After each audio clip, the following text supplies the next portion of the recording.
Hey guys, welcome to Nigger 86. My name's Isaiah, and today we're going to be talking about Crime 101.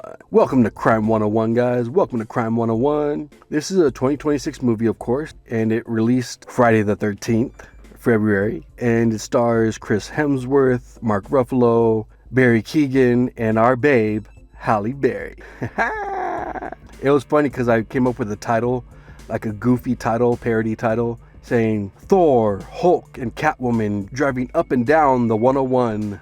Because that's what it pretty much is. It's very urban, it's LA, it's hip, it's modern, it's essentially a drama, heist, caper, thriller, suspense, and you pretty much have a thief. It starts with a thief, and we follow his story, and then there's, I think, 3 other stories that are pivotal to Hemsworth's story. So Ruffalo's the detective, and he's trying to figure out who this thief is. They're calling him like the 101 thief or something like that, because he always is going up and down the 101. And Halle Berry's like this insurance broker. She's corporate, and she's in line to be getting a executive position. She's becoming partner. So it's very interesting how the story and direction kind of intertwine these 4 or 5 stories together, and they does it flawlessly through script, through the acting. I think the acting is probably the major quality bump here. And then you have the script. It's mostly drama, but they sprinkle in enough light humor, not in your face. It's from the actors, and that's why the actors are doing such a great job carrying the story for 2 hours and 19 minutes. That's exactly what you would want. So going into that, it's directed by Bart Layton, and then writers are Bart Layton and Don Winslow. You have some other key people there too. As far as, I think, Jennifer Jason Leigh. She's funny. She's a small scene, but very memorable. And that's what was going on. I felt like the actors, they loved being on set. All their chemistry with the side characters, with themselves, it was also natural and fluid. It was excellent acting. So, yeah, like I said, urban, grounded. You have it start on the 101 freeway. It has like a upside down shot, and then it tilts 180 to be upright. There's meditation, there's messages of meditation, peace, yoga. It's mysterious, it's brooding, it's serious. Direction and story and cinematography so far. Script shows and doesn't tell. Buried by the pool scene, that was a nice contrast, great exposure, shadows. There were some awesome transitions, like with Barry driving after trying to sell insurance to a millionaire and then gets cut off. Or then the camera cuts to Ruffalo in his car because they pass each other. And then it switches modes to detective, which he does. He's trying to solve these crimes, these theft, grand larceny. So I think that's why there's brilliant direction and script because of that. Engaging characters. They're separate stories, but they kind of intertwine and intersect here and there. Keoghan, his characters, you always love him or hate him. This one, it's kind of the same thing.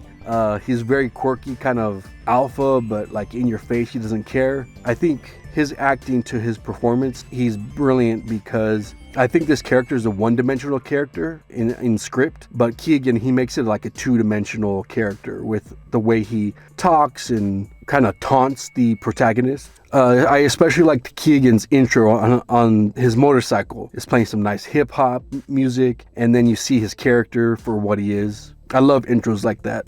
I think the music, though, is definitely the glue. It enhances the mood. Every scene, during transitions, it segues brilliantly. It captures and stays with the characters. Definitely, it enhances the mood and the overall setting and story. And the music was done by Blank Mass, if that's how I'm pronouncing it correctly. By the end, I was telling myself, man, this would make a good read. This would make a good book. And then I saw the credits and it says based off of a novella. I was like, there you go. So that's all working. What's not working, which I didn't really prefer, was that love interest side story. It was distracting. I get why it was there for Hemsworth's character's arc, but besides giving it the character a human side, it didn't really do much for me. It was kind of just there to kind of break all the tension that was going on. I think they should have kept with the tension because they did have scenes in there that broke up the tension already with those slow parts. Another odd choice for me was there was a shot when the thief was tailing, I think these Middle Easterns or Arabs, and it shows his car, but all blacked out. And I'm like, that was an awkward shot because it didn't even transition to show who was chasing him. We already know who was chasing him or them, but yeah, I didn't like that shot. It lingered on too long and it didn't show anything. I was debating on if this was an 8 or a 9 for me. Ugh. I think I'm going to give this a solid 8, 8.5, but I can't give an 8.5 on IMDb. So I'm giving this one an 8. It's very solid. There's a few flaws that I don't personally like, but it's still engaging from start to finish, and you'll like it. It ties up really nice. There's a nice resolution. Everyone gets happy, some tragedy, but that's kind of typical Hollywood, I believe. So story, acting, direction are premium quality. All stories have a little something for everyone. But my faves are Barry's arc, and runner-up would be Hemsworth. Nice ending that ties things up well, and with a little left unanswered. So what's not to like, guys? So yeah, that was my take. Go see it. I chose this one over Wuthering Heights. That was another one I wanted to see, but I decided on this one because Halle Berry. Is that a surprise, though? Is that a surprise? All right, guys, I'll check you on the next one. Until next time. Bye-bye.